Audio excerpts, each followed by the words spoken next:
ښځه څوک ده؟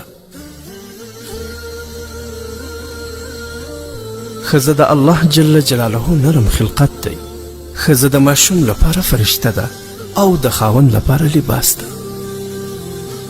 ښځه د سکون سمبول ده او د زانګو ستره استاده ده، کومه چې نن په خپلو لاسونو د سبا امپراتور، عالم او یو لوی انسان زنګوي. ښځه د حدیث شریف په رڼا کې کله چې لور وي پلار ته د جنت دروازه خلاصوي، کله چې میرمن شي نو د خاوند ایمان تکمیلوي، او کله چې مور شي نو تر پښو لاندې جنت شي.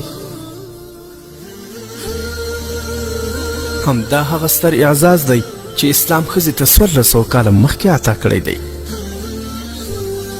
ګرانو مسلمانانو ورونو او خویندو، جنتي میرمن نوې فیسبوک پاڼه موږ د خپلو مسلمانو خویندو لپاره جوړه کړې.